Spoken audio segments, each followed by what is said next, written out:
Third period was always the worst. The teacher droned on, the clock ticked painfully, and the fluorescent lights buzzed faintly overhead. I sat near the back of the classroom, half listening, half counting the tiles on the ceiling, anything to pass the time. The announcement cut through the room without warning. Lockdown. My body tensed up before I even processed what had been said. The teacher straightened sharply, dropping her pen, and then moved quickly to the door. We all shuffled out of our desks, grabbing our phones and bags and crouching in the corner furthest from the windows. The blinds were pulled, the lights were turned off, and for a moment everything went quiet except for the faint creak of the teacher testing the lock. She tried it again, then again. There was no click, no reassuring sound that the door was secure, just a slight metallic shift, the handle moving too easily. Her face turned towards us, shadowed in the dim light. She knelt down, sliding something under the door, her cardigan maybe, to block the gap, then motioned for us to start stacking the desks. We didn't need to be told twice. Everyone scrambled, some holding their breath as they lifted chairs and desks to the door, piling them high and tight. I could feel my pulse hammering in my ears. The classroom wasn't built for something like this. There was too much glass, too many places for someone to see in. The desks seemed too light, like they'd fall apart if pushed too hard. When the barricade was as good as it could get, we crouched back into the corner, pulling our knees to our chests. The teacher stayed by the door, her back against the barricade, her phone in hand. The light from the screen lit her face, casting sharp angles across her jaw. I couldn't tell what she was looking at, maybe an email, or news, or maybe nothing at all. The room fell quiet again. We could hear the faint whir of the ventilation system overhead, the occasional scrape of a shoe as someone shifted position.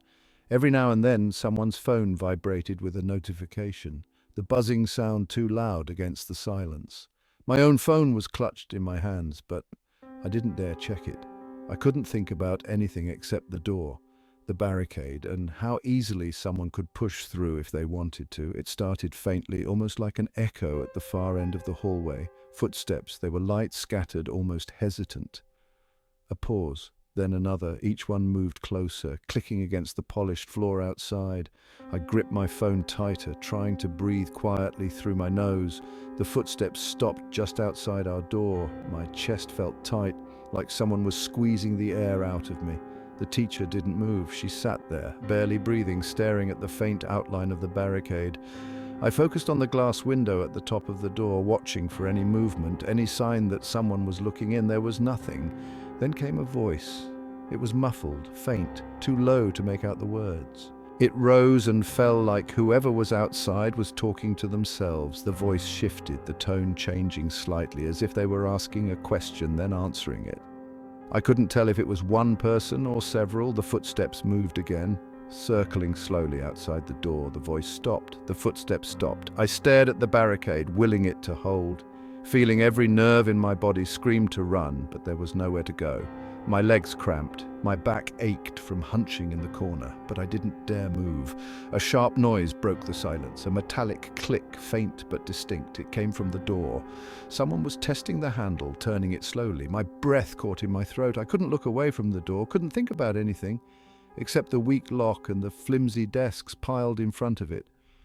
The handle jiggled again, harder this time. The barricade shifted slightly, the chairs creaking under the pressure. It stopped. The silence that followed felt worse than the sound itself. My skin prickled, every hair on my arm standing on end. I looked around at the others. No one moved. No one made a sound. The teacher was frozen, her hands pressed flat against the floor. The footsteps moved away from the door, fading down the hallway. The voice was quieter now, blending into the faint hum of the building. I exhaled shakily, trying to steady my breathing. Minutes passed, maybe longer. I had no idea how much time had gone by. Every sound made me flinch. The faint creak of the walls, the buzz of a phone, the shuffle of someone adjusting their legs. My legs had gone numb from crouching, but I didn't dare stretch them out. Another sound broke through the stillness, a crash, loud and sharp, somewhere deeper in the building. It echoed through the empty hallways, followed by another, then another. It sounded like desks being overturned or lockers being slammed shut. The footsteps returned, moving quickly now, faster and heavier, darting in and out of the silence. The voice rose again, louder, more insistent, like it was calling for someone. The barricade creaked again. My stomach dropped as I realized the sound was coming from our door. Something pressed against it, shoving hard enough to make the desks shift. The teacher scrambled forward, her hands braced against the barricade, holding it steady. The pressure stopped, then returned, harder this time. The whole stack wobbled slightly, one of the chairs tilting sideways before catching on the doorframe. I gritted my teeth, staring at the barricade, willing it to hold. The footsteps retreated again, growing fainter, until they disappeared completely. The voice faded with them, leaving nothing but silence in its place. No one moved, no one said anything. We just stayed there, pressed into the corner, staring at the barricade and the door, and the tiny, faint rectangle of light spilling in from the hallway, and we waited. The morning had gone by in its usual dull blur. I'd spent most of first and second period staring out of the classroom window at the patchy grass of the school's backfield. It was mid-March, the kind of dreary weather where everything feels damp, even though it hasn't rained in days. I remember wishing for something, anything, to break the monotony of the day. That wish came true, though not the way I wanted. It was third period, just after the bell, when the intercom crackled to life. Lockdown. The word snapped everyone into motion. Backpacks shoved under desks, blinds drawn down. The teacher locked the door, turning the knob twice to check it before stepping back toward her desk. We all shuffled to the corner of the room, crouching low, knees pressed into the thin, scratchy carpet. The fluorescent lights buzzed overhead for a moment longer before she flipped the switch, plunging us into a dim, greenish gloom. I tried to stay calm, but my mind was already racing. These drills were routine, something we'd done half a dozen times since freshman year, but this one didn't feel like a drill. They always warned us beforehand, let the teachers know what to expect. No one had mentioned anything about this today. I could feel it in the way everyone moved. Jerky, unsure, like no one wanted to admit this might be real. For a long while, there was nothing but silence. The teacher sat on the floor near the door, staring at her phone. I figured she was checking for updates, but if she got any, she didn't react. Around me, a few of the others fidgeted with their own phones, the faint glow lighting their faces. I didn't bother pulling mine out. My hands were too shaky, and the thought of staring at a screen made my head hurt. Instead, I focused on the door, the narrow rectangle of glass at the top that looked out into the hallway. The hallways were supposed to be empty during a lockdown. Everyone was either locked inside their classrooms or hiding in offices. But then, out of the corner of my eye, I noticed movement. It was just a blur, something passing quickly across the glass. I blinked, leaned forward slightly. The janitor. I recognized him right away. Tall, hunched over, with the same green uniform he always wore. His cart rattled as he pushed it, the sound faint but distinct. He stopped just outside our door, pulling out his keys.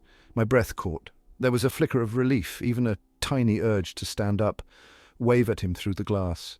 If anyone could unlock the doors and help, it would be him, right? But he didn't unlock our door. He just stood there for a moment, head tilted slightly before moving on. His cart rolled further down the hallway, wheels squeaking every few feet. I watched him pause at the next door. He bent down, fumbling with his key ring, then turned the knob and opened the door.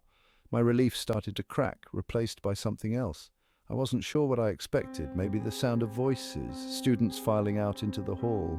But the door stayed open for only a moment before he shut it again, locking it behind him. He didn't go inside, he just moved to the next classroom and did the same thing. One by one he went down the hallway, unlocking doors, peeking in, then locking them again. There was no rush in his movements, nothing urgent or hurried. He wasn't checking on anyone, he was just looking. My chest felt tight. I glanced at the others in the corner, but no one else seemed to notice. Most of them were staring at their phones, the faint glow casting odd shapes across their faces. The janitor was halfway down the hall now, his cart rattling softly. He paused again, tilting his head slightly toward one of the doors before unlocking it. This time he stepped inside.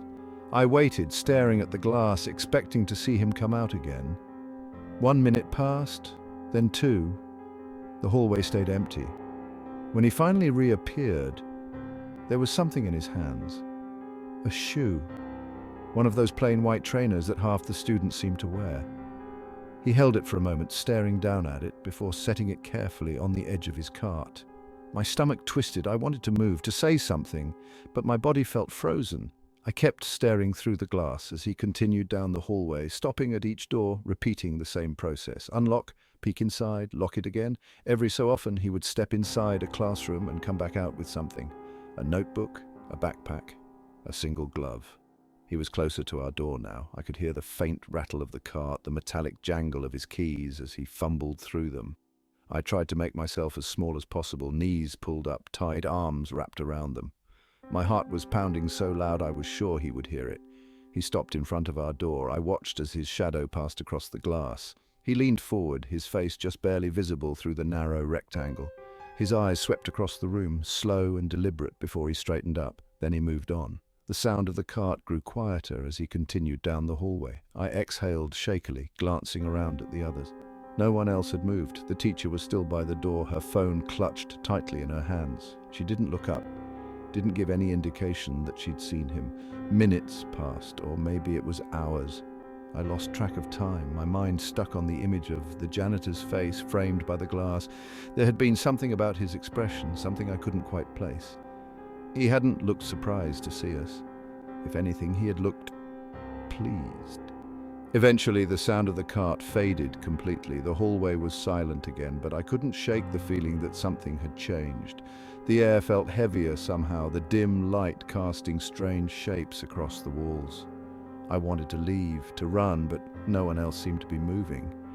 So I stayed where I was, pressed into the corner, staring at the door and listening for the faint jangle of keys. But it never came. My seat was near the window where I spent most classes, staring out at the car park or the thin strip of woods beyond it. The substitute teacher had shuffled in a bit late, introduced themselves with a brief, awkward wave, and started scrolling through a clipboard like they barely knew what we were supposed to be learning. The day dragged on. They stood at the front of the class, scratching something across the board, pausing every so often to rub their forehead like they had a headache. Their handwriting was uneven, too narrow in some spots, sprawling in others. I couldn't make sense of it from where I sat. I don't think anyone really paid attention. Then the intercom buzzed. It was one of those moments where the room just fell silent all at once. Something about the way the announcement broke through the usual hum of the day felt different. Lockdown protocol, secure the room, stay quiet, stay low. The substitute froze mid-sentence, their marker hovering near the board, and for a long moment no one moved. Then they clapped the marker down on the desk and stepped over to lock the door. We shuffled to the back corner of the room, crouching between desks and the cabinets where the teacher kept supplies. The substitute flipped off the lights. The room dimmed, just enough to make things feel smaller. Outside, the classroom door's narrow window reflected back the faint glare of fluorescent light from the hallway. Someone knocked a pen off their desk, the sound too loud against the silence. The substitute stood by the door, staring through the small window. Their posture didn't change. They didn't even turn their head. Time ticked by in that stifling quiet. I glanced at the others. Phones were out, screens glowing faintly in the dark. I was too anxious to check mine. The substitute stayed near the door, barely moving. It occurred to me how little I'd noticed about them before now. Something about their hair looked odd, like it had been dyed too many times. They weren't wearing the kind of clothes teachers usually wore either. No name tag, no lanyard. Just a plain shirt and trousers that didn't quite fit right. No updates came. The intercom didn't buzz again. There were no footsteps in the hallway. No raised voices. No sounds at all. People whispered occasionally, too quiet to make out. The substitute didn't react to anything. They stood by the door, shoulders square, staring through that narrow window like they were waiting for something. I wanted to check the time, but didn't want to risk moving too much. My legs had started to cramp, folded awkwardly beneath me. The air in the room felt warm, stale. Someone near the back coughed softly, and I saw the substitute's head twitch just slightly in their direction. They didn't turn around, though, just kept staring out into the hallway. Minutes dragged into what felt like hours. My stomach growled. The light from the phones dimmed one by one as batteries started to die. I shifted uncomfortably, trying to stretch my legs without making too much noise. The substitute finally stepped away from the door, moving in quick, short strides back to the desk at the front. They stood there, looking down at the clipboard. Their lips moved faintly as if they were mumbling something under their breath, but I couldn't hear anything. They stayed like that for a long time, one hand resting on the desk, the other clutching the edge of the clipboard. I kept glancing at the others. No one seemed to know what to do. There was no sense of urgency, but no reassurance either. It was like the whole room was stuck in a kind of suspended state, and we were just waiting for something to break it. The substitute started pacing back and forth behind the desk. It was a jerky, uneven movement, like they couldn't quite settle into a rhythm. They rubbed at their face again, muttering something I couldn't make out. At one point they stopped, glancing towards the back corner where we were sitting. Their gaze swept across us, sharp and quick, like they were counting. Then they went back to pacing. I didn't recognize them. I couldn't figure out if they'd said the name earlier or if I just hadn't been paying attention. Their presence felt out of place, like they didn't belong there, like they didn't fit. I kept trying to convince myself it was just the stress of the lockdown getting to me. It had to be. Everything felt strange after sitting in the dark for so long, knees pressed against the floor, breathing shallow to avoid making noise. When the lights flickered on again, it startled everyone. The substitute froze mid-step, their back to the room, and then slowly turned to face us. They stood still, staring blankly for what felt like forever. One of the students near the front stood up, gesturing toward the door like they were asking a question. The substitute didn't respond. They just stood there looking straight ahead and the clipboard still in one hand. I don't know who moved first, but eventually we started gathering our things, standing up slowly, uncertainly. The substitute didn't stop us. They didn't say anything. They just stood there, their gaze fixed somewhere past us, somewhere I couldn't quite follow. We left the classroom in silence. The hallway was empty. No other students, no teachers, no sounds of footsteps or voices. The lights overhead buzzed faintly, the only sound breaking the stillness. Doors to other classrooms were wide open, chairs and desks scattered inside. It looked like people had left in a hurry, but there was no sign of where they'd gone. We reached the car park. There were no cars left, no buses, no bikes. Just the lot stretching out bare and empty under the grey sky. I turned back once, glancing up at the school windows. The substitute was there, standing by the glass, their face just visible through the glare of the light. They didn't move. I gathered my books, thinking about the exam coming up in chemistry, when the intercom buzzed with that garbled, static noise we all knew too well. The announcement wasn't clear, just a string of noises, and a voice I couldn't quite catch. Then it came through properly. Lockdown protocol. Secure the room, stay quiet, stay out of sight. There wasn't panic, not exactly. We'd done drills for this sort of thing. Everyone shifted, chairs scraping against the floor, footsteps a little quicker than usual. Our teacher waved us towards the back corner, her face pale but calm. The door was locked, blinds pulled, lights went out. The room sank into a sort of grey dimness. We sat there, 20-something of us, crammed together between desks and filing cabinets, knees drawn up, backs against the walls. Time passed. I couldn't tell how much. Phones were out, glowing faintly as people messaged parents or scrolled social media, trying to figure out what was going on. Nothing specific came through, just vague mentions of something outside the school. Maybe a person with a weapon, maybe not. Rumors always spread faster than truth. There wasn't any banging or shouting in the halls, no signs of chaos, just silence. The room felt smaller with every passing minute. My legs started to ache from being folded up awkwardly, pressed between someone's backpack and the wall. The teacher sat near the door, looking at her watch, glancing at her phone every now and then. She didn't say anything, none of us did, we just waited. At some point, someone's phone battery died, then another. The soft glow of screens dimmed bit by bit, and the shadows deepened. Still nothing from outside. No announcements, no sirens, no sound of movement beyond the thin walls of the classroom. It was like the world had paused. The first cracks of doubt started to creep in when the teacher finally stood up. She moved quietly, stepping over backpacks and students, and peered through the small window in the door. She stood there for a long moment, then walked back to where she'd been sitting. Her face was tighter now, but she didn't say a word. More time passed. It felt like hours. My stomach grumbled loudly at one point, breaking the silence, and a few people stifled nervous laughter. The kind of laugh you get when you're not sure if it's okay to find something funny.